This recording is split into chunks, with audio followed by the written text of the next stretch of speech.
Segeralah kalian menuju ampunan Allah Subhanahu wa taala dan menuju surga Allah yang luasnya seluas langit dan bumi yang Allah siapkan bagi orang-orang yang bertakwa. Kemudian Allah sebutkan sifat-sifat mereka, alladzina yunfiquna fis sarra'i wad dharra'i wal kadhiminal ghaidha wal 'afina 'anil nas wallahu yuhibbul muhsinin.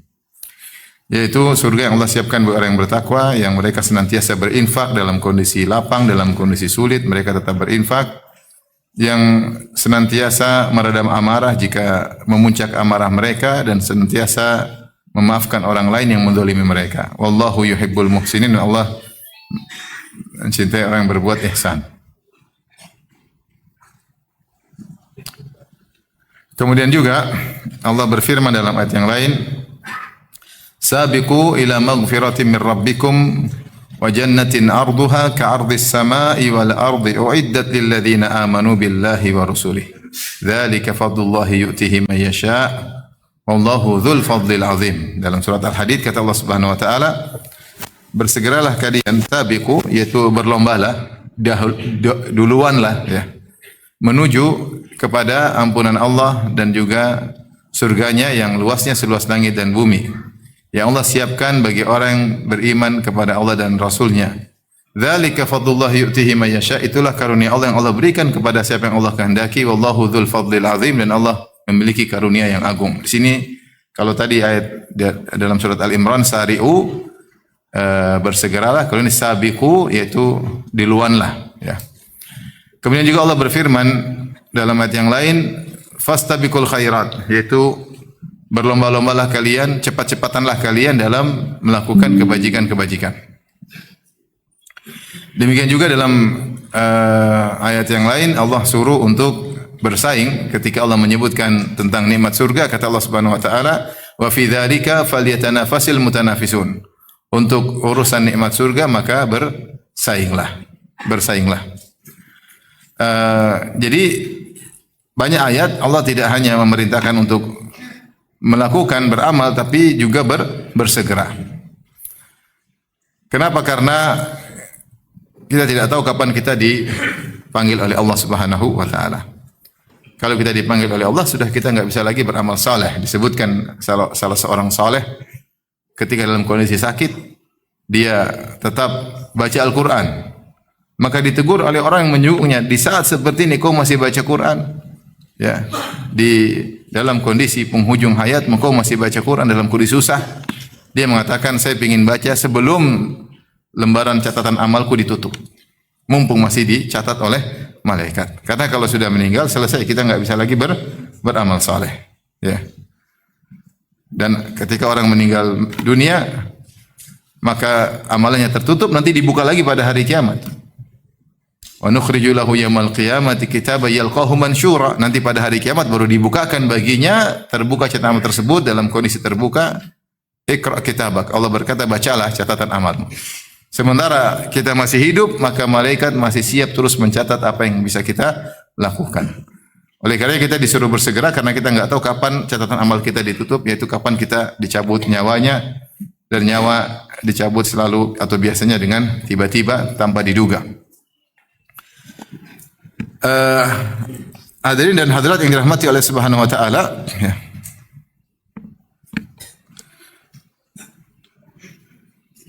Oleh karenanya Allah Subhanahu wa taala ya memuji orang-orang yang bersegera dalam beramal saleh seperti para anbiya. Kata Allah Subhanahu wa taala, ya, innahum kanu yusari'una fil khairati wa yad'unana raghaba wa rahaba wa kanu lana khashi'in. Mereka para nabi yusari'una fil khairat, mereka bersegera dalam berbuat kebajikan-kebajikan, dan mereka beribadah kepada kami, berdoa kepada kami, raghaba wa rahaba, dalam kondisi berharap dan dalam kondisi cemas. Wa kanu lana khashi'in, dan mereka khusyuk kepada kami. Di sini Allah muji para nabi yang mereka selalu bersegera dalam melakukan kebajikan. Di antaranya Rasulullah sallallahu alaihi wasallam ya, dalam satu hadis ya,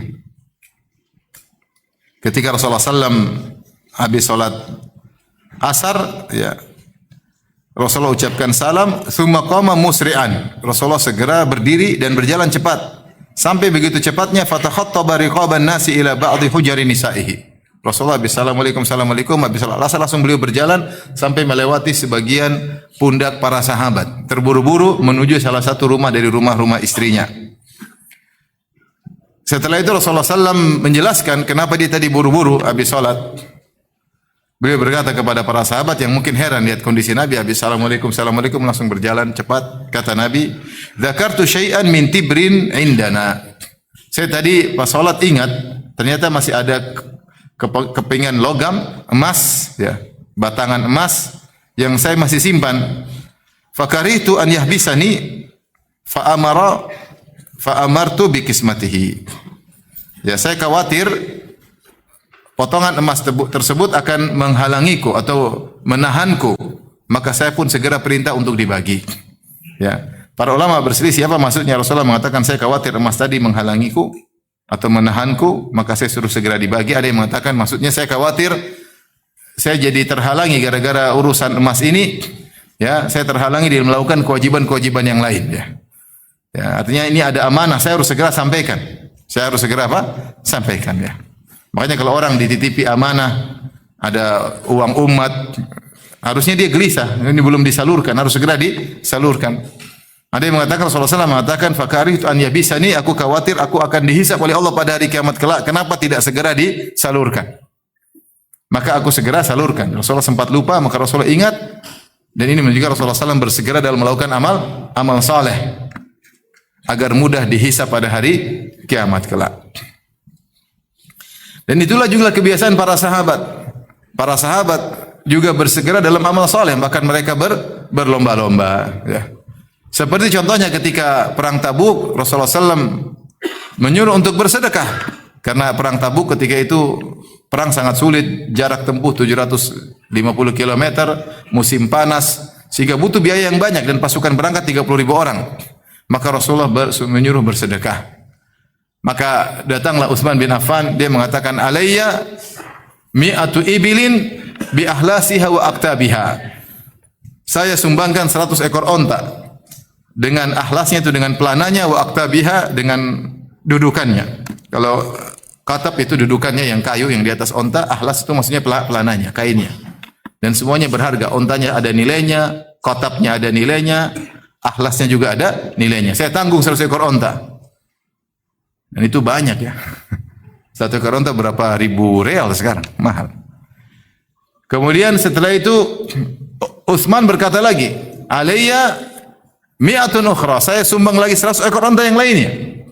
Kemudian berkata, alayya mi'atun ukhra, saya lagi tanggung 100 ekor onta yang lainnya beserta dengan qatabnya dan ahlasnya, aktabnya dan ahlasnya, itu dengan tunggangannya, dengan kayu dudukannya dan juga pelananya.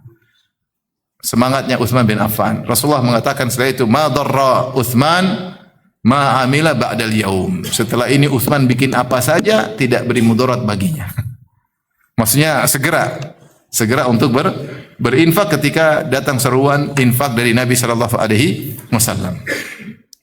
Dan Utsman menyumbangkan luar biasa, jumlah yang sangat banyak, ya. Ternyata ketika ada perintah untuk sedekah, Umar dan Abu Bakar juga, Umar ingin melombai Abu Bakar. Kata Umar, amara Nabi sallallahu alaihi wasallam bisadaqatin. Fawafaqa malan indi. Fawafaqa dzalika malan indi. Kata Umar, Rasulullah menyuruh kami untuk bersedekah, yaitu maksudnya ketika perang Tabuk, ya. Dan kebetulan saya punya harta yang banyak ketika itu. Maka al-yauma asbiqu Abu Bakrin in sabaqtuhu yauman. Kata Umar, sekarang kesempatan bagiku untuk melombai Abu Bakar kalau memang saya pernah berhasil. Ini saatnya saya berhasil mengalahkan apa? Abu Bakar. Faji'tu Rasulullah sallallahu alaihi wasallam binisfi mali, maka saya pun bawa setengah hartaku. Maka Rasulullah, saya taruh di hadapan Nabi. Rasulullah berkata, ma abuqaita li ahlik, apa yang kau sisakan buat keluargamu? Kata Umar bin Khattab, mithlahu, saya sisakan buat keluargaku seperti ini pula, yaitu harta setengah saya bagi buat Nabi untuk jihad, sebagian setengahnya buat keluarga, anak istri. Tiba-tiba faja Abu Bakrin bimalihi kullihi, tiba-tiba Abu Bakar datang dengan seluruh hartanya. Maka Rasulullah bertanya, ma abuqaita li ahlik, belum ketahuan nih. Kata Rasulullah, apa yang kau sisakan buat keluargamu? Apa yang kau tinggalkan buat keluargamu? Kata Abu Bakar, abuqaitu lahumullaha wa rasulah.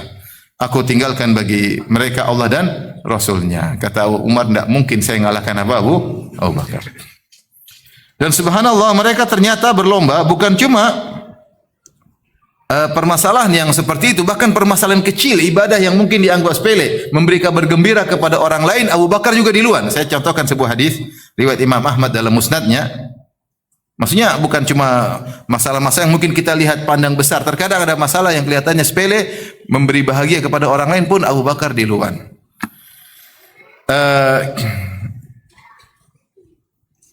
Dalam hadis kharaja Nabi sallallahu alaihi wasallam wa Abu Bakar dan Umar. Suatu hari Rasulullah dan Abu Bakar dan Umar mereka keluar. Ra'au rajulan yusalli fil masjid. Mereka lihat ada seorang sedang salat di masjid. Orang tersebut adalah Abdullah bin Mas'ud. Siapa Abdullah bin Mas'ud? Sahabat mulia. Ya. Yang pertama kali menjaharkan Al-Qur'an di samping Ka'bah kemudian dipukulin oleh orang Quraisy. Qala Umar, falamma kitna an na'rifahu, tatkala kami sudah dekat orang tersebut, kami hampir mengenalnya. Qala Rasulullah sallam, maka Rasulullah kemudian menjelaskan, memuji orang ini yaitu Ibnu Mas'ud. Kata Rasulullah, man sarrahu an yaqra al-Qur'ana ratban kama unzil falyaqra'hu ala qiraati Ibni Ummi Abdin. Kata Nabi, siapa yang suka untuk membaca Al-Quran masih segar sebagaimana diturunkan, yaitu Ibnu Mas'ud kalau baca Quran persis seperti yang diajarkan. Ya, persis seakan-akan seperti baru segar keluar dari laut seperti ikan segar. Itu benar-benar tidak ditambah-tambah, tidak dikurang-kurangi, persis seperti hukum-hukum yang Allah turunkan. Kalau ingin baca Quran masih segar, maka bacalah seperti bacaannya Ibnu Ummi Abdin, yaitu Ibnu Mas'ud. Tsumma jalasa ar-rajul, setelah Ibnu Mas'ud baca Quran, kemudian dia duduk, yad'u, maka dia pun berdoa.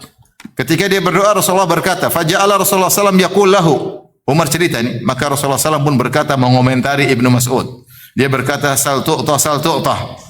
Mintalah kau akan dikabulkan, mintalah kau akan dikabulkan. Qala Umar berkata, qultu wallahi la aqduwanna ilaihi fala ubasyirannahu.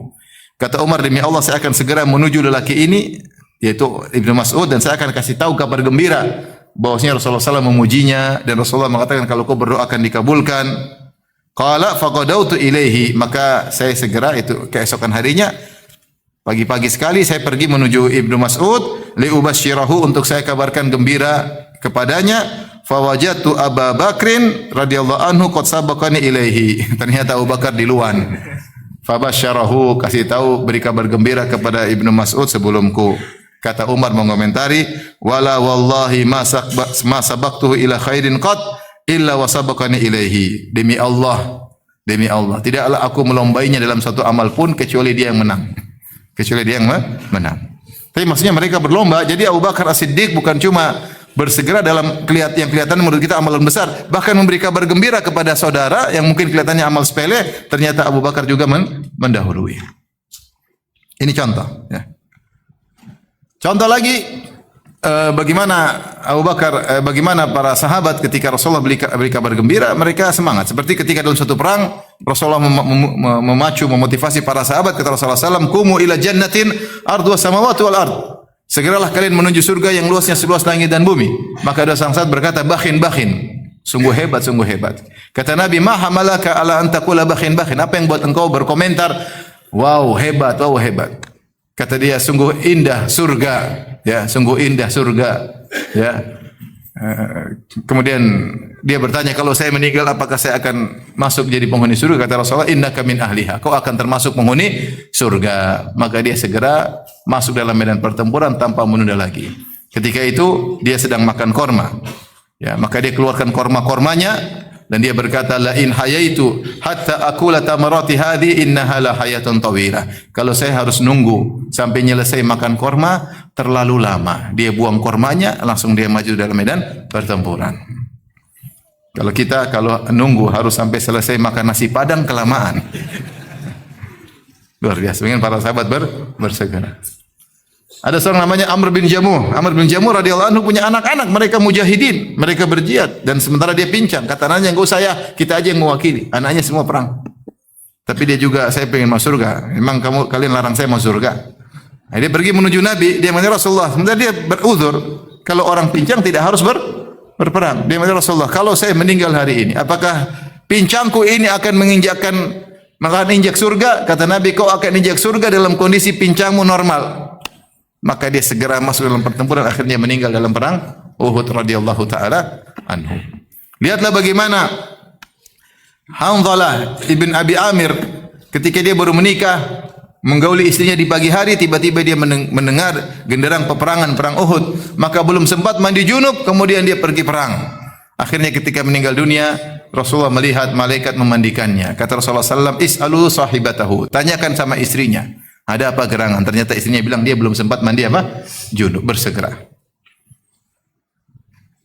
Oleh karenanya, orang-orang soleh di antara sifatnya pasti bersegera melakukan amal soleh. Bukan sekedar beramal, tapi ada sifat bersegera dalam melakukan amal soleh. Sebagaimana pecinta dunia, mereka juga bersegera mencari keuntungan dunia. Maka pecinta akhirat, mereka pasti bersegera juga mencari keuntungan akhirat. Taib.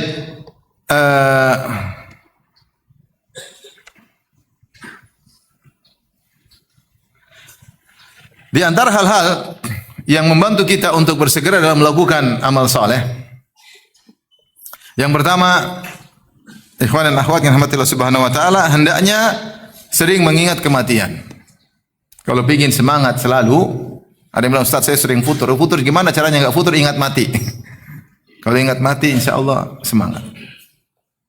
Makanya Rasulullah, para ulama mengatakan, siapa yang mengingat mati diberi nikmat dengan 3 nikmat, yaitu segera beramal, segera bertaubat, dan zuhud terhadap dunia. Pasti. Segera beramal, segera bertaubat, zuhud terhadap dunia. Dan siapa yang lupa dengan kematian, pasti malas beramal, pasti nunda-nunda taubat, pasti cinta sama dunia. Ya, nunda-nunda.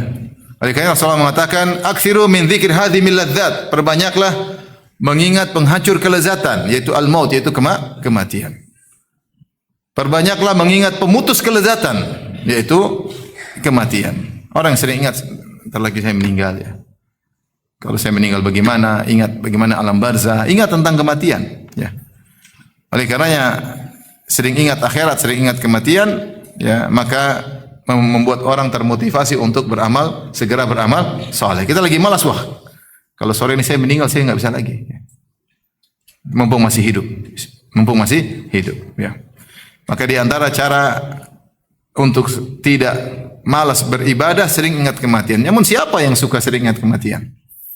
Ini ibadah yang orang malas melakukannya. Karena kalau ingat kematian, buyar semua, rencana buyar, mimpi buyar.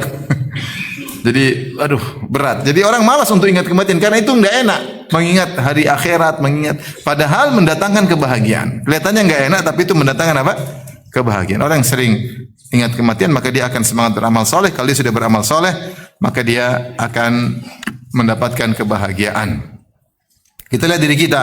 Kalau kita ternyata masih malas, jarang istighfar, jarang taubat, ya, masih cinta sama dunia, berarti kita jarang ingat apa? Kematian. Yang kedua, caranya agar kita semangat beramal dan tidak menunda-nunda, yaitu kita ingat akan adanya penghalang, ya. Adanya penghalang. Penghalang itu bisa datang cepat atau lambat. Bahwasanya kesempatan belum tentu kita rasakan terus. Makanya Rasulullah SAW mengatakan, "Iktanim khamsan qabla khamsin." Manfaatkanlah 5 perkara sebelum datang 5 perkara. Rasulullah ingatkan karena penghalang itu akan datang. Kata Rasulullah SAW, "Syababaka qabla haramik."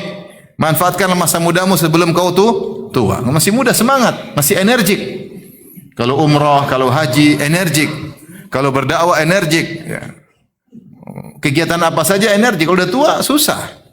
Jalan pelan-pelan, pakai tongkat, didorong orang, ya. Haji juga setengah mampus, nggak gampang. Ya. Beda kalau masih muda, energik, masih bisa banyak produktivitas. Mumpung masih muda sebelum apa? Tua. Udah tua repot. Ya, secara umum tua repot. Ada tua energik ada ya, tapi jarang ya. Mumpung masih muda, manfaatkanlah waktumu, semangatlah beribadah karena kau tidak selalu muda. Kata Nabi sallallahu alaihi wasallam, "Sihataka qabla saqamik." Mumpung masih sehat sebelum datang sakit. Kalau sakit susah mau beribadah, ya, susah. Ya, jalan susah, apalagi sudah terkapar di rumah sakit, ya susah. Mumpung sehat, beramal solehlah. Kemudian kata Nabi, waginaka qabla fakrik, mumpung masih duit masih ada, masih banyak, sebelum datang kemiskinan. Kalau udah miskin mau infak susah, malah cari utangan terus. Kalau masih kaya bahkan kita kasih utangan sama orang, bantu orang, mumpung ada duit. Ya. Rezeki urusan Allah Subhanahu wa taala. Ditunda, akhirnya datang kemiskinan, tidak lagi bisa berinfak. Wahayat faragaka qabla syughlik, mumpung masih punya waktu luang sebelum sibuk. Kalau udah sibuk, ya banyak urusan, semakin tambah umur semakin banyak urusan, jabatan semakin naik semakin banyak urusan, ya. Punya anak banyak semakin banyak apa? Urusan. Punya istri banyak apalagi semakin banyak apa? Urusan. Mumpung masih istri satu. Mumpung belum jadi pejabat. Mumpung masih punya banyak waktu luang. Kalau udah naik jadi direktur banyak urusan. Kalau naik jabatan sebanyak urusan. Makin banyak anak semakin banyak apa? Urusan. Urusan sana, urusan sini, urusan sana. Maka mumpung punya waktu luang, jangan tunda-tunda. Amal soleh. Saya enggak tahu nanti ke depan bisa punya waktu luang atau tidak. Kita kejebak dengan banyak kesibukan.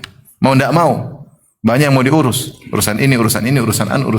Banyak yang mau diurus. Yang terakhir kata Nabi sallallahu alaihi wasallam, hayataka qabla mautik, mumpung masih hidup sebelum mati. Lihatlah tadi orang soleh di saat sakaratul maut dia masih baca Quran, berusaha baca. Ditanya, saat seperti ini kau masih baca Quran? Kata dia, mumpung sebelum malaikat tutup catatan amalku. Kalau tutup sudah enggak bisa. Ini di antara peringatan Nabi sallallahu alaihi wasallam bahwasanya penghalang itu akan datang cepat atau lambat. Dalam hadis yang lain Rasulullah SAW juga mengingatkan, badiru bil a'mali sab'an. Kata Rasulullah SAW, bersegeralah beramal soleh sebelum datang 7 perkara yang mungkin menimpa siapa saja. Kata Nabi SAW, hal tanzuruna illa, tidaklah kalian menantikan kecuali 7 perkara. Salah satu dari 7 perkara, illa faqran munsian. Bisa jadi kalian tertimpa dengan kefakiran yang membuat lupa. Lupa apa? Lupa ibadah karena saking sibuk cari harta. Lupa. Namanya susah, anak sakit, istri sakit, kemudian anak kelaparan sehingga dia sibuk cari harta sehingga lupa untuk ingat Allah. Ini banyak terjadi. Mumpung kau tidak sampai fakir seperti itu, maka bersegeralah beramal. Bisa jadi Allah mengujimu dengan kefakiran yang buat kau lupa untuk ingat Allah Subhanahu wa taala. Kita lihat banyak orang miskin kerja sampai lembur, enggak punya duit, setengah mati. Sibuk cari kerjaan, enggak dapat sampai lupa untuk ibadah. Atau kata Nabi sallallahu alaihi wasallam, au ghinan mudghiyan, atau sebaliknya, ternyata kau jadi kaya dan kaya membuat kau lupa, ya. Membuat kau lupa, melampaui batas dalam menggunakan kekayaan sebagaimana firman Allah Subhanahu wa taala, kalla innal insana la yatgha ar-ra'ahu istaghna. Sungguhnya manusia itu benar-benar melampaui batas tatkala dia memandang dirinya sudah kaya. Kau udah punya duit jalan-jalan terus sehingga lupa ibadah. Punya duit sombong, angkuh, cari barang-barang branded, kerjaannya mikir barang-barang branded, kerjaannya mau jalan ke sana, mau ke Paris. Dulunya Paris Parangtritis, sekarang Paris di Perancis. Subhanallah, berubah. Ya. Sibuk ya. Karena duit banyak, mau diapain? Sibuk lagi bikin rumah, lihat lagi mobil baru, beli mobil baru. Kenapa? Duit banyak. Ini duit ngapain? Sehingga mudghiyan membuat dia melampaui batas, dia lupa beribadah. Banyak orang kaya lupa beribadah. Tidak semua tentunya, tapi banyak yang lupa untuk beribadah. Kalau Nabi Sulaiman saja sempat lupa. Ketika dipaparkan kuda-kuda pilihan, hatta tawarat bil hijab. Sehingga dia sedang asik melihat kuda-kuda perang, kuda-kuda pilihan, sampai matahari terbenam, dia lupa berzikir kepada Allah. Sehingga dia rudduha alayya, kembalikan kuda-kuda tersebut. Fatafika mashan bisuqi wal a'naq, maka dia pun sembelih kuda-kuda tersebut. Karena kuda-kuda ini buat dia lupa ingat kepada Allah. Itu Nabi Sulaiman alaihissalam. Lupa, ada yang bilang dia lupa zikir petang, ada yang bilang lupa salat. Karena saking sibuk melihat kuda-kuda itu bukan kuda-kuda hiasan, kuda-kuda pilihan malahan. Untuk perang dan yang lainnya. Tapi membuat dia lupa. Gimana lagi kita yang iman enggak beres. Itu Nabi Sulaiman aja pernah lupa. Gara-gara kemewahan dunia yang itu pun ternyata buat jihad fisabilillah. Bagaimana dengan kita? Mumpung, kalau bahasa kita, mumpung miskin. Beramal soleh. Kalau Allah kasih kaya mungkin lupa. Iya enggak? Banyak orang lupa. Apalagi OKB, orang kaya baru. Wah, sibuk beli ini, beli anu. Udik ya. Hanya miskin tahu-tahu kaya. Apalagi pejabat baru. Banyak pejabat baru bisa jadi udik. Udik tahu enggak? Norak. Baru jadi pejabat. Bingung dihormati orang. Bingung jadi dicari-cari orang. Biasanya enggak ada yang nyari. Sekarang banyak yang nyari. Merasa orang penting. Dia, kalau dia enggak bisa kontrol dirinya, dia lupa. Mutghi, dia lupa melampaui batas. Lupa ibadah kepada Allah. Jadi terkadang ada orang diuji dengan kemiskinan yang buat lupa, terkadang diuji dengan kekayaan yang akhirnya membuat dia juga melampaui batas. Kata Nabi ini yang kedua. Yang ketiga kata Nabi SAW, au maradan mufsidan, atau penyakit yang merusak. Penyakit yang buang kita tidak bisa lagi ya. Untuk banyak beribadah susah. Kalau penyakit banyak susah, dia mau baca Quran berat, sakit. Dia mau umrah udah susah, berat ya. Penyakit-penyakit keras, berat ya. Apa yang dia mungkin baca Quran, zikir. Ada sebagian orang sakit dia baca Quran aja susah. Susah dia baca Quran, tenaga tidak ada. Tenaga tidak ada, apalagi mau sujud malah enggak bisa. Alhamdulillah kita masih sakit-sakit ringan. Mumpung masih sakit-sakit ringan, kalaupun kasih sakit masih bisa beribadah. Sebelum datang sakit yang parah yang membuat engkau terduduk sehingga tidak bisa beraktivitas banyak dalam ibadah. Kata Nabi, segeralah beramal. Tadi yang berapa? Yang keempat, au haraman mufannidan, atau masa tua yang bikin pikun. Udah tua lupa. Kalau udah tua susah. Saya baru kemarin ketemu ketemu orang di bandara. Dia baru jenguk orang tuanya. Orang tuanya sudah umur 90 lebih. Dia pun sudah tua, mungkin 60-an. Saya ketemu, dari mana? Dia bilang, saya baru jenguk orang tua Ustaz. Subhanallah, orang tua saya sudah seperti anak lagi. Seperti anak-anak, sampai saya ajak main-main, sampai ciluba, benar. Ya. Beda kalau orang tua yang hafal Quran enggak ya. Karena kita tahu guru-guru kita, masyayikh kita meskipun sudah 90 lebih tidak begitu. Tapi kalau tidak biasa baca Quran, tidak punya hafalan Quran, biasanya dia seperti kembali kepada anak-anak. Haraman mufannidan, tua yang buat dia sudah pikun atau sudah seperti anak-anak lagi sehingga pikirannya bukan lagi ibadah. Justru di ujung ketuaan dia malah mikir pingin jalan-jalan. Benar enggak tadi orang tua seperti itu? Dia enggak mikir ibadah, dia pikir jalan-jalan. Siapa yang sudah tua? Coba angkat tangan, ceritakan pengalamannya. Bukan pikir ibadah lagi, pikir jalan-jalan, pingin makan-makan. Kalau diomelin sedikit dia marah, suka ngambek, baper. Banyak orang tua seperti itu. Rasulullah mengatakan sebelum datang umur seperti itu, rajinlah beribadah. Nanti kalau sudah datang masa seperti anak-anak. Saya kemarin hampir enggak percaya, dia bilang, iya Ustaz, saya sama orang tua saya umur 90 lebih, saya kadang-kadang main ciluk, seperti anak-anak, pengen diajak main, jadi ketawa ketiwi. Subhanallah. Tapi dia berbakti, sampai dia safar dalam periodik tertentu untuk menjenguk orang tuanya. Ya. Orang itu orang Padang ya, Masya Allah. Orang Padang. Jadi dia safar ke Padang untuk apa? Jenguk orang tua. Jadi tua itu terkadang merubah perasaan kita ya. Mungkin ada hormon-hormon lain yang muncul sehingga kita tidak seperti dulu. Terkadang lupa untuk mikir apa? Akhirat. Atau pikun ya. Disuruh sholat, sudah sholat. Sholat Pak, sudah kok. Suruh-suruh terus padahal dia belum sholat. Itu. Baik. Au mautan mujhizan, atau kematian yang tiba-tiba. Kematian yang tiba-tiba ini yang repot lagi. Kematian datang tanpa memberitahu. Seorang keluar di dalam kondisi merasa hebat, merasa kuat, tiba-tiba meninggal dunia ya. Seperti Qarun. Fa kharaja ala qaumi fi zinatihi. Dia keluar di hadapan kaumnya dengan perhiasannya, dengan baju mewahnya, dengan emas-emas yang dia miliki, dengan anak buahnya, dengan kekayaannya, pamer. Fa khasafna bihi wa bidarihil ard, kami benamkan dia dan hartanya dalam bumi. Dia tidak terpikirkan bahwasanya dia bakalan mati ketika itu.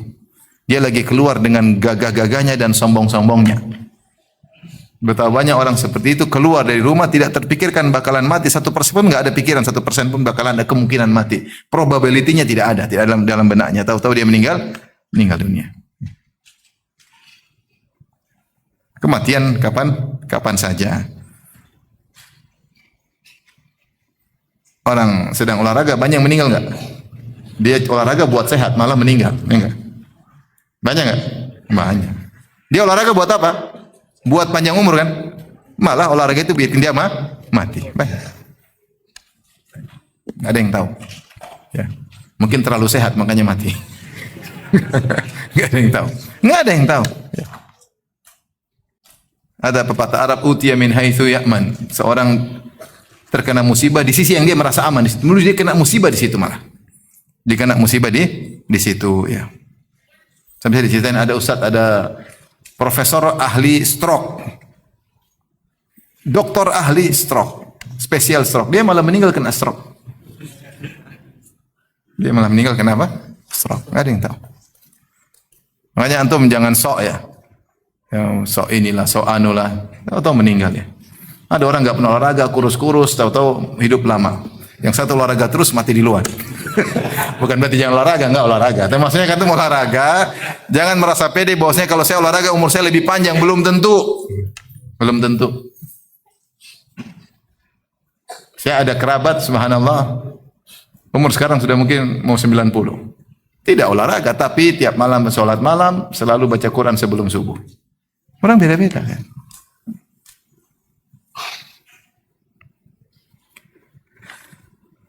Baik.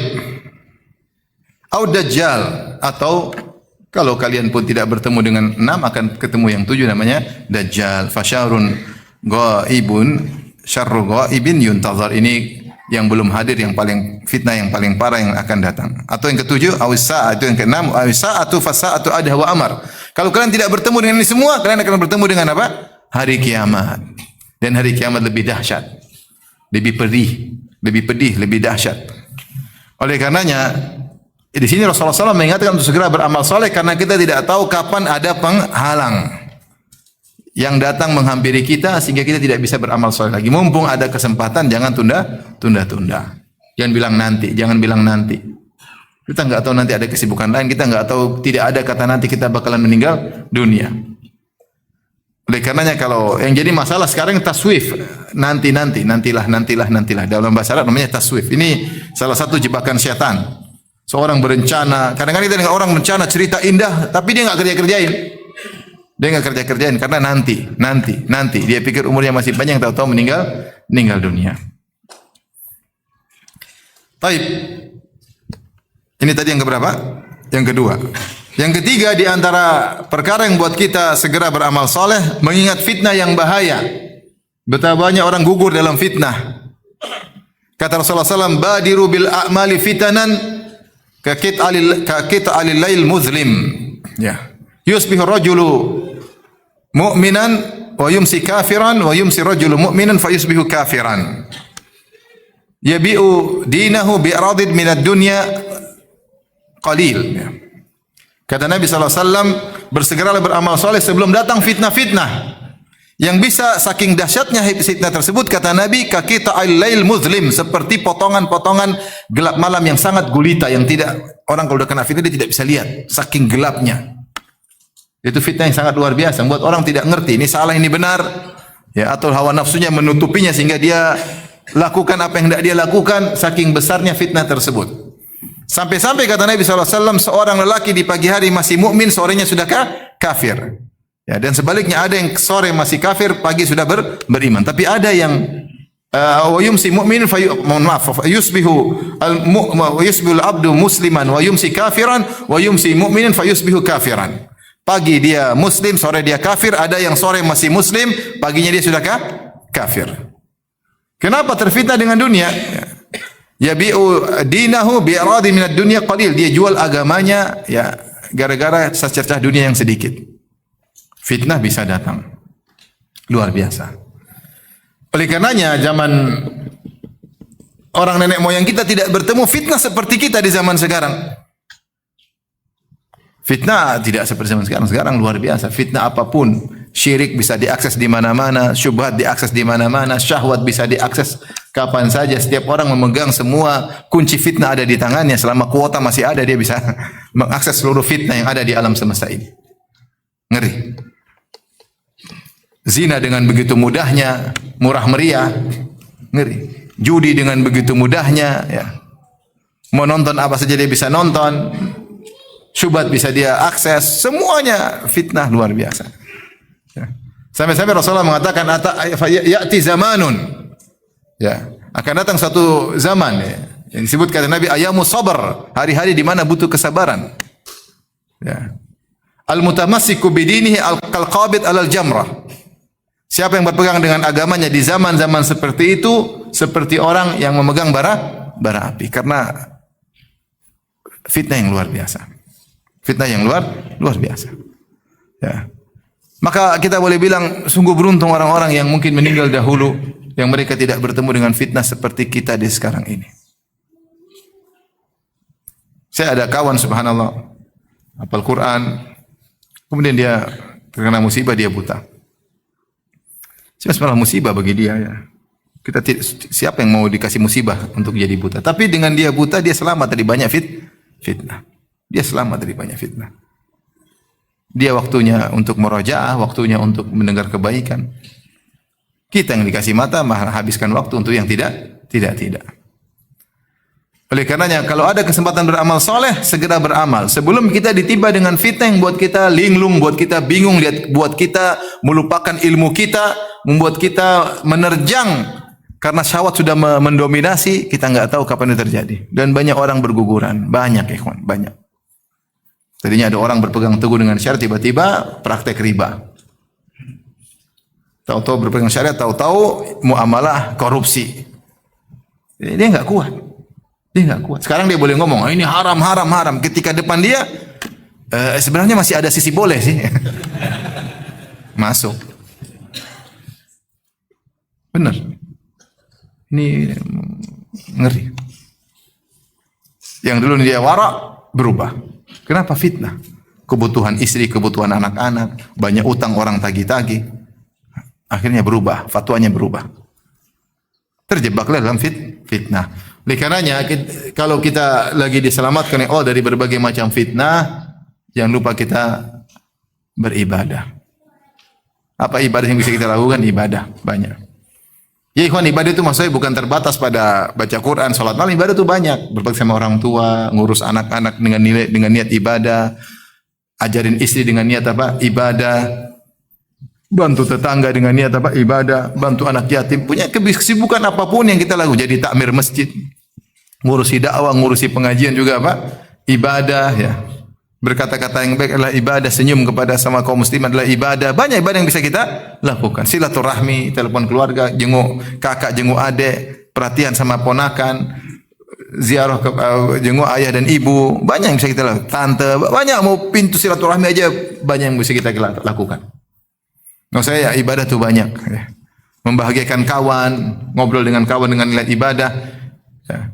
Maka mumpung belum datang fitnah, maka lakukan. Kata Rasulullah ingatkan, badiru bil a'mali fitanan. Bersegeralah melakukan amal soleh sebelum datang fitnah-fitnah yang gelap gulita membuat orang lupa dengan hakikat kebenaran. Ini yang keberapa tadi? Yang keempat, hendaknya mengingat hakikat dunia yang sangat singkat. Dunia ini sangat singkat. Jangan kita merasa hidup lama, kita hidup sangat singkat. Allah mengatakan dalam surat Al-Kahfi, "Wadrib lahum mathalal hayatid dunya kama in anzalnahu minas sama, fakhtalata bihi nabatul ard, fa asbaha hashiman tadhruhu riyah."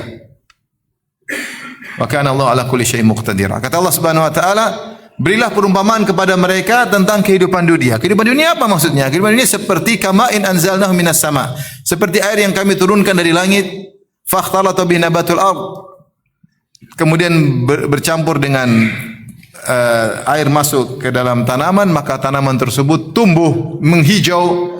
Setelah itu Allah berkata, fa asbaha hashiman, tiba-tiba menjadi rumput yang kering, tadhruhur riyah, yang ditiup oleh angin. Dia tidak bisa apa-apa, ditiup begitu saja oleh angin. Di sini kata Al-Alusi dalam tafsirnya Ruhul Ma'ani, dia berkata Allah menggunakan kata fa asbaha, yaitu lalu, dan fa menunjukkan urutan tapi tanpa jeda. Allah tidak mengatakan summa asbaha hashiman, kemudian menjadi rumput kering yang ditiup angin, tapi Allah mengatakan lalu, itu tiba-tiba. Menunjukkan bahwasanya umur dunia hanyalah sebentar. Kita ini cuma sebentar. 60-70 tahun dipanggil oleh Allah Subhanahu wa taala. Sebentar. Taruhlah umur kita 100 tahun pun juga sangat sebentar. Apa bandingannya 100 tahun dengan akhirat yang miliaran, triliunan, bahkan abadi? Tidak ada bandingannya. Seperti nol. Seperti nol. Ya. Oleh karenanya, kalau kita ingat kehidupan ini cuma sebentar, harusnya kita fokus kepada akhirat. Sehingga kita bersemangat untuk beramal soleh segera, karena kita tahu hidup kita tidak lama. Hidup kita tidak lama. Orang mengatakan zahratal hayati dunya, seperti mawar yang wangi, yang indah. Dunia itu seperti mawar. Mawar itu memang indah, enak dipandang, aromanya wangi, tapi dia cepat layu. Cepat apa? Layu. Cepat segera sirna. Makanya dunia itu disebut dengan dunia. Disebut dunia secara bahasa diambil dari salah satu dari dua kata. Kalau dari dunu atau dani. Kalau dunu artinya dekat. Dunia itu diambil dari dunu, maksudnya dekat, segera hilang, segera sirna. Atau dani menunjukkan hina, rendah. Tapi kata Allah, bal tu'thiruna al-hayatad dunya. Tapi kalian mendahulukan kehidupan ini daripada akhirat. Jadi kalau kita malas beribadah, ya kita cuma sebentar. Hidup cuma apa? Sebentar. Ayo, mumpung ada nafas, semangat. Apa sih yang bisa kita lakukan? Proyek akhirat kita, apa yang bisa kita lakukan? Saya ingin bangun istana megah di akhirat. Caranya bagaimana? Beramal soleh. Kemudian di antara yang buat kita semangat untuk beramal soleh, kita ingat, ini yang keberapa sekarang? Yang kelima. Bahwasanya amal soleh itulah yang menemani kita di alam barzah. Amal soleh yang kita lakukan itu akan menemani kita di alam barzah. Ketika kita dikubur, istri kita meninggalkan kita, anak-anak kita meninggalkan kita, teman-teman kita meninggalkan kita, enggak ada yang setia dikubur bersama kita. Kata istri kita hidup semati, ternyata tidak. Saya hidup, kamu mati maksudnya. Enggak ada. Dia tinggal. Mungkin setelah itu dia kawin lagi, wallahu alam. Meskipun waktu hidup dia janji tidak bakalan kawin lagi, tapi fitnah, bisa jadi dia kawin lagi. Terus dia ingat kita, ya udah dia lupa sama kita. Siapa yang setia menemani kita? Amal soleh. Makanya Rasulullah SAW mengatakan, yatba'ul mayyit salas, 3 perkara mengikuti mayat. Fayarji'ul itsnan wa yabqa wahid. 3 perkara mengikuti mayat, 2 balik, 1 tinggal. 3 tersebut adalah ahluhu wa maluhu wa amaluhu. Keluarganya, hartanya, dan amalnya. Keluarganya, anak istrinya akan tinggalkan dia. Tidak akan setia bersama dia. Bahkan di antara perkara yang menyakitkan, Allah menjadikan sang mayat bisa mendengar derap langkah suara kaki orang yang meninggalkan kuburan tersebut. Mulai orang ramai meninggalkan, dia dengar sampai habis suara tersebut. Sehingga dia yakin dia sekarang sendiri. Betapa pilu dan betapa sedih ketika dia tahu bahwasanya istrinya meninggalkannya, anaknya meninggalkannya. Maluhu, hartanya. Mungkin kalau dia punya budak, punya pembantu, dia punya mobil, dia diantar dengan mobil mewahnya, mobilnya pun meninggalkan dia. Yang selama ini dia setengah mati beli mobil dia, tidak dia pakai lagi. Hanya untuk mengantar mayatnya. Menggiring dia di kuburan, setelah itu balik semuanya. Tinggal yang tersisa adalah amal solehnya. Saya bacakan. Ketika seorang dikubur, maka amal solehnya pun datang. Kata Nabi SAW, wa ya'tihi rajulun hasanul wajhi, maka datanglah seorang lelaki dengan wajah yang tampan. Hasanus thiyab, dengan pakaian yang indah. Thayyibur rih, dengan aroma yang wangi. Fayaqul abshir billadhi yasurruk, dia berkata kepada sang mayat, bergembiralah engkau dengan yang akan menyenangkan engkau. Abshir biridwanin minallah, bergembiralah kau akan mendapatkan ridha Allah. Wa jannatin fiha na'imun muqim, bergembiralah kau akan mendapatkan surga yang di situ ada kenikmatan yang abadi. Hadza yaumuka alladzi kunta tu'ad, inilah hari yang di mana kau dijanjikan untukmu. Maka mayat ini berkata, orang soleh ini, wa anta fabasyarakallahu bi khairin, man anta? Siapa engkau? Fawajhuka alwajhul yaji'u bil khair, wajahmu mendatangkan kebaikan. Fayaqulu, perhatikan kata orang yang tampan ini, yang indah ini, yang aromanya wangi, ana amaluka salih, aku adalah amal solehmu ketika di dunia. Fa wallahi ma alimtuka illa kunta sari'an fi taatillah, kata amal tersebut, demi Allah saya tidak tahu engkau kecuali engkau segera cepat dalam ketaatan. Kata dia, ma alimtuka illa kunta sari'an fi taatillah, saya dulu tahu demi Allah kau selalu cepat dalam ketaatan. Makanya kalau ingin didatangi oleh teman yang baik, menemani kita di alam barzah, dalam kesendirian, dalam kegelapan, amal soleh. Caranya segera dalam beramal saleh. Kan dia mengatakan, "Wa wallahi ma alimtuka illa kunta sarian fi taatillah, batian fi ma'siyatillah." Saya dulu tahu engkau segera dalam beramal saleh dan kau sangat lambat untuk maksiat. Kau akan maksiat tapi kau tidak segera dalam maksiat. Meskipun kau terjerumus dalam apa? Maksiat. Tapi kalau ketaatan, kau segera. Fajazakallahu khairan, semoga Allah beri balasan kebaikan kepadamu. Subhanallah. Siapa yang ingin ditemani dengan teman yang indah, segeralah dalam beramal soleh. Ya. Saya sering sampaikan cerita ini dulu, ada kawan dokter ketika dia nemani saya waktu mengubur ibu saya meninggal ketika musim Covid. Saya bilang, makasih dok, datang jauh-jauh panas. Kata dia, enggak Ustaz, ini bukan buat Ustaz, ini buat saya. Tidak ada capek. Karena begitu saya meninggal, saya yang akan merasakan sendiri. Kata dia. Ini dokter ceramain Ustaz. Saya, luar biasa ini.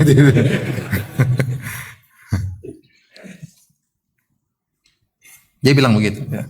Kalau saya meninggal, saya akan merasakan. Begitu saya masuk alam barzah, saya akan merasakan semua ini, kelitian ini menjadi apa? Kenikmatan. Ya. Oleh karenanya, kalau ingin nikmat, segera amal soleh. Kita yang merasakan, bukan orang lain. Kita berteliti untuk bersenang-senang kemudian. Ya. Baik. Yang berikutnya, agar kita rajin beramal soleh. Keberapa? 6. Tidak ada amal soleh yang kita bisa pastikan diterima. Oleh karenanya, kalau ini belum terima, coba yang lain. Ini berarti coba yang lain.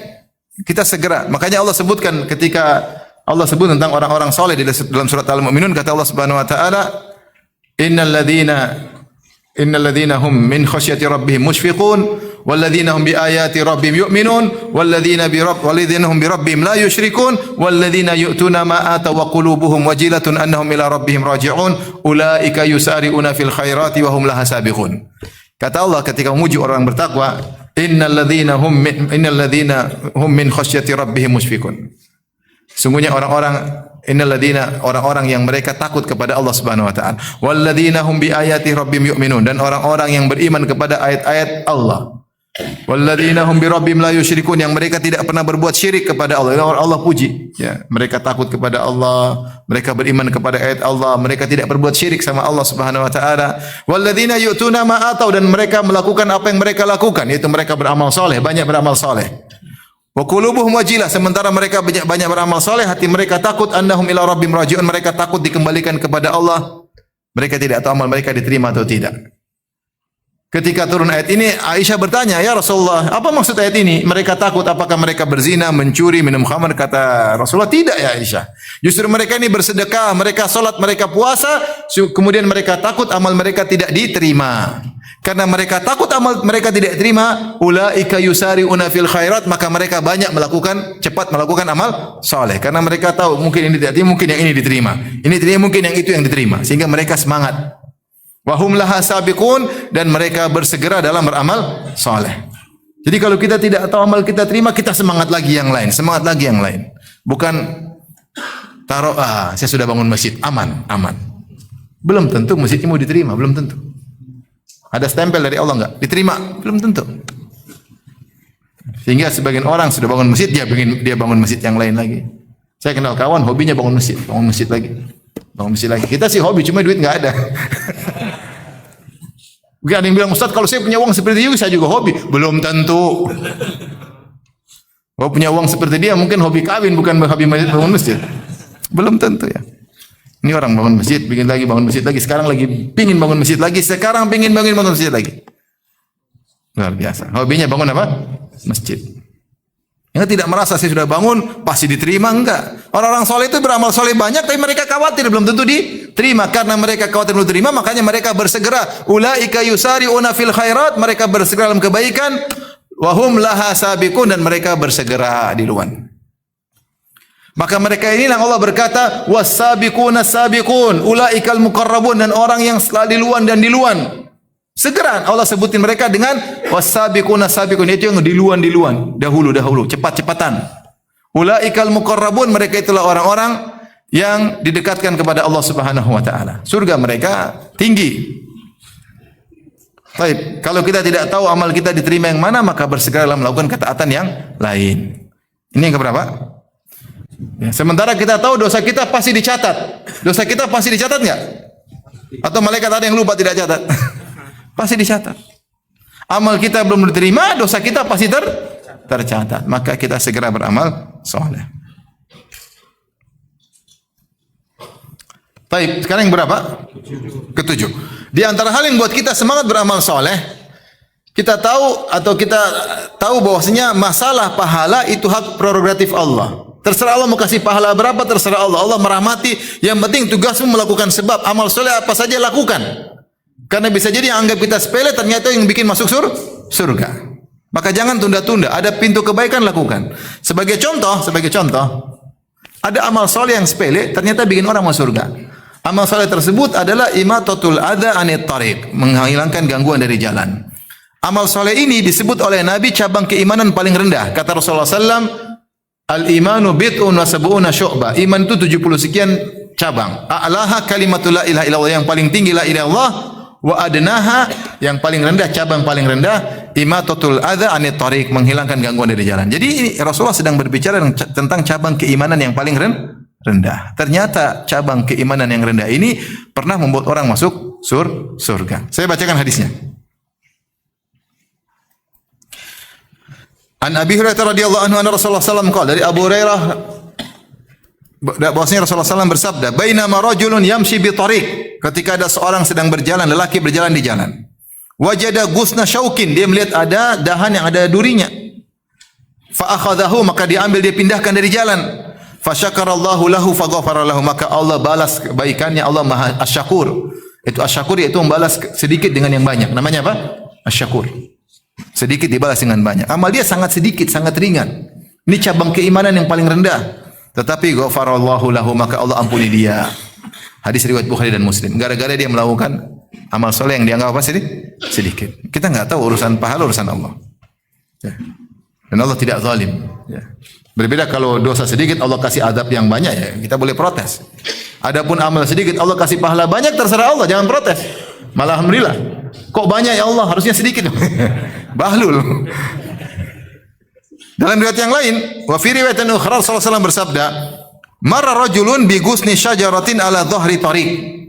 Seorang sedang berjalan di tengah jalan, tahu-tahu dia mendapati ada dahan yang menghalangi jalan. Faqala wallahi la unahhiyanna hadza 'anil muslimin la yu'dhihim. Bagaimana amal hatinya? Demi Allah saya akan menghilangkan gangguan ini supaya tidak mengganggu kaum muslimin. Saya akan singkirkan ke samping. La unahhiyanna, itu saya singkirkan ke samping. La yu'dhil muslimin, jangan sampai dahan ini mengganggu kaum muslimin. Kata Nabi, fa udkhilal jannah, dia pun masuk surga. Subhanallah. Gara amal yang sederhana. Wa fi riwayatin ukhra, dalam riwayat yang lain, kata Nabi sallallahu alaihi wasallam, laqad ra'aitu rajulan yataqallabu fil jannati fi syajaratin qata'aha min dhahri tariq kana tu'dhin nas. Sungguh aku melihat ada seorang berjalan-jalan senang-senang di surga. Kenapa? Sebab gara-gara satu sebab, yaitu dia melihat ketika jalan ada pohon yang mungkin panjang sehingga dahannya mengganggu jalan, maka dia potong pohon tersebut, dia hilangkan dari jalan sehingga tidak mengganggu kaum muslim. Ternyata dampaknya dia bersenang-senang, riwa-riwi di surga, ngalor ngidul ngetan ulon. Gara-gara sebuah dahan yang dia potong karena Allah Subhanahu wa taala. Dalam riwayat yang lain, dalam Musnad Imam Ahmad, dia berkata, qala, orang ini yang ketika dia lihat ada dahan di tengah jalan, dia berkata, la arfa'anna hadza la'alla Allah azza wa jalla yaghfiru li bihi. Saya akan hilangkan dahan ini, siapa tahu semoga Allah mengampuni dosa-dosaku. Ternyata benar Allah ampuni dosaku. Dan benar sabda Nabi, Allah berfirman, ana inda dhanni abdi bi, aku tergantung persangkaan hambaku kepadaku. Maksud saya, kalau kita ada amal soleh, segera lakukan. Meskipun dianggap sepele, jangan sepelekan. Urusan pahala, urusan siapa? Allah. Bahkan sedekah pun jangan sepelekan. Kata Rasulullah SAW, ya, ittaqun nar walau bisyakki tamrah. Ya, jagalah dirimu dari neraka meskipun hanya sepenggal korma. Enggak tahu sepenggal korma kalau diberkahi oleh Allah jadi besar. Kata Rasulullah SAW, tidaklah seorang bersedekah dengan min kasbin halal, dengan hasil yang halal, kecuali Allah terima dengan tangan kanannya, kemudian Allah besarkan. Kama yurabbi ahaduhum fuluwahu, sebagaimana salah seorang dari kalian ngurus kuda kecilnya. Orang Arab dahulu kalau punya kuda kecil dia perhatian lebih daripada onta. Kalau onta mungkin dibiarin dia bisa tumbuh sendiri, ya. Tapi kalau kuda harus diperhatikan, dilatih larinya, sehingga perhatian terhadap kuda lebih daripada onta. Allah menjelaskan, kalau kalian bersedekah dengan hasil yang halal meskipun sedikit, maka Allah akan kembangkan sebagaimana salah seorang dari kalian ngurus kudanya, perhatian luar biasa. Bisa jadi besar tergantung niat, tergantung kondisi. Bisa jadi yang sedikit itu ternyata sekian persen dari hartamu. Kata Rasulullah SAW, sabaqa dirhamun mi'ata alfi dirham. Sekeping dirham bisa mengalahkan 100.000 dirham. Kok bisa ya Rasulullah? Kata Rasulullah, ini satu orang, dia punya harta cuma 2 dirham. Maka dia pilih yang terbaik di antara 2 keping dirham tersebut. Ini kepingnya lebih bagus, ini kurang bagus. Maka dia bersedekah. Berarti dia sudah bersedekah 50% dari hartanya, setengah hartanya. Bahkan dia pilih keping yang terbaik. Sementara satunya mungkin punya jutaan dirham. Dia ambil 100.000 dirham, enggak ada nilainya. Dia sedekah. Mana yang lebih afdal? Lebih afdal yang tadi 1 keping dirham. Oleh karena urusan pahala, urusan siapa? Allah. Kalau ada buka pintu kebaikan depan kita, jangan tunda-tunda. Jangan tunda-tunda. Khalid bin Ma'dan berkata, "Idza fatahallahu laka baban min abwabil khair, falyusri ilaihi. Ya, fa innaka la tadri mata yughlaqu anka au kama qala." Jika dibukakan bagimu pintu kebaikan, maka bersegeralah. Kau tidak tahu kapan ditutup bagimu pintu tersebut. Kita tunda-tunda, ternyata hilang kesempatan tersebut. Tidak terulang lagi kesempatan tersebut. Ada ketemu ikhwan, kebetulan senyum aja. Senyum, pahala tidak? Pahala. La tahqiranna minal ma'rufi syai'an walau antalqu akhwaka biwajhin thaliq. Jangan meremehkan kebaikan apapun meskipun sekedar tersenyum. Bisa jadi senyumnya itu bisa bikin masuk surga. Senyum itu macam-macam. Ada senyum fitnah, ada. Senyum munafik, ada. Senyum mengejek juga ada. Ada senyum karena Allah. Senyum karena Allah. Ada senyum, ada maunya. Ada udang di balik rempelek. Ada ternyata ini senyum karena Allah. Jangan remehkan, kata Nabi SAW. Apa saja. Kita ada kemudian, kalau kita tergerak melakukan kebajikan, berarti Allah sedang kasih hidayah. Jangan tunda-tunda. Nanti kalau kita tunda, hidayah tersebut dicabut. Lihat orang lagi, ada uang saya pengen kasih. Nanti ajalah. 5 menit kemudian sudah pelit. Enggak lah, enak aja. 5 menit nanti berubah. Hidayah sudah Allah cabut. Tadinya semangat jadi pelit mendadak.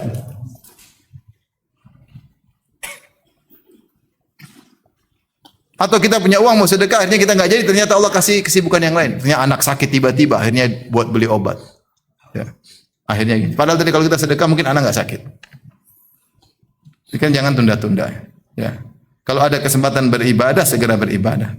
Kapan kita terbetik? Lagi pingin baca Quran, baca aja. Lagi di bis, lagi di pesawat. Jangan malu-malu, baca aja. Mau pramugari lewat, biarin aja. Emang dia lihat gua, dia pun nggak lihat gua, cuek aja. Emang siapa saya dilihatin, cuek aja. Enggak usah malu-malu. Kadang kita mau beramal saleh malu. Orang maksiat aja enggak malu-malu, kita beramal saleh kenapa malu? Enggak usah malu. Lagi hati, lagi dapat hidayah, pengen baca Quran, baca. Lagi di rumah teman tiba-tiba pengen sholat duha, pengen sekali. Aduh, enggak enak nanti dibilang riya. Jangan takut aja.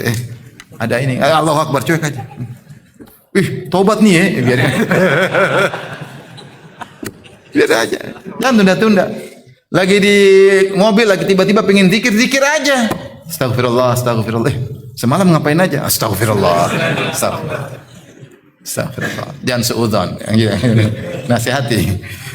Jadi kapan saja kita ada kepingin beribadah, jangan pernah tunda. Berarti Allah sedang kasih hidayah. Kalau enggak Allah cabut, kita bisa berubah. Kalau kebiasaan Allah kasih hidayah, kita kerjakan, Allah kasih hidayah terus. Tapi kalau kasih hidayah kita tolak, lama-lama hidayah enggak dikasih. Ya. Lama-lama hidayah enggak dikasih.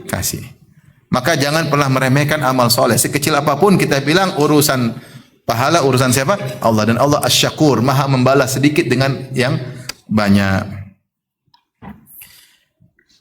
Yang terakhir, agar kita semangat beramal soleh, ingat surga itu bertingkat-tingkat. Kata Ibnu Qayyim rahimahullah ta'ala, an-najatu minan nar bimaghfiratillah. Selamat dari neraka karena ampunan Allah. Kalau Allah tidak ampuni, kita semua masuk neraka. Wa dukhulul jannah birahmatillah. Masuk surga karena kasih sayang Allah. Amal kita enggak mampu untuk buat kita masuk surga, tapi Allah sayang sama kita. Tetapi waqtisamul manazil wad darajat bil amal. Tetapi pembagian level-level di surga dan derajat-derajat dengan amal soleh, karena Allah Maha adil. Semuanya masuk surga karena rahmat Allah, tapi ketika bagian level-level surga, lihat amalnya. Yang amal solehnya banyak tidak sama dengan amalnya solehnya sedikit. Kita di dunia enggak bisa nyaingi orang. Dia kaya, sudah punya mobil Lexus, mana kita bisa beli? Sampai mati kerja pun cuma bisa beli Innova. Itu pun Innova bekas tahun 2001. Nah, dia udah beli Lexus, sudah beli apa? Fortuner murah, yang mahal. Yang mahal udah beli semua. Kita gimana nyaingi? Nggak bakalan bisa nyaingi. Nggak bakalan bisa nyaingi. Saya kemarin sempat masuk rumah mewah sekali. Rumah saya tidak pernah masuk rumah semewah itu. Seumur hidup saya. Saya baru masuk rumah mewah sekali. 4 tingkat. Kemudian inilah anulah, akses bagus, indah, tenang, dingin, sejuk. Pemandangan di depannya ada lapangan golf, kemudian pemandangan kota. Wah, saya bilang ini bahaya ke sini. Mau nyaingi pingin rumah, mungkin sampai mati belum tentu punya rumah seperti itu. Ngapain? Sudah kita pingin istana di surga. Saingi dengan di surga. Kalau kita lihat orang kaya, kok kaya di sini di surga belum tentu loh. Sana urus mobilmu, kita baca Quran. Belum tentu. Ya, mau saingi dunia nggak bakalan bisa. Bahkan gimana kita modal gini, wajah pas-pasan, duit pas-pasan, teman juga nggak ada, masih sales, masih jualan gorengan, gimana mau nyanyi? Secara logika susah. Tapi beda, jualan gorengan sambil baca Quran. Boleh kau punya mobil mewah, boleh. Alam barzah belum tentu. Jangan ujub. Jadi bukan cuma sebentar. Yang berikut ini kehidupan yang lebih panjang. Maka ya, semangat. Surga itu tidak satu level, bertingkat-tingkat. Buah tidak satu level, istana tidak satu level, apalagi bidadari tidak satu level. Ya, bagaimana bisa meraih dengan banyak amal soleh? Berikan nasihat buat saya pribadi, jangan tunda-tunda amal soleh. Bisa kita lakukan apapun. Jangan, dan amal soleh tadi banyak, ingat ya. Bukan cuma baca Quran aja, bukan zikir, banyak. Mau zikir, baca Quran, mau berbuat sama orang, mau senyum sama orang, mau kasih nasihat orang, memasukkan kebahagiaan, mau telepon istri, mau telepon anak, mau telepon ibu, mau telepon ayah, mau telepon kakak, tante, apa saja yang bisa kita lakukan. Sama tetangga kita ramah, kirim kue sama dia, senyum sama dia, nasihat kata-kata baik, banyak amal soleh. Demikian saja yang bisa disampaikan. Wallahu ta'ala alam bisawab.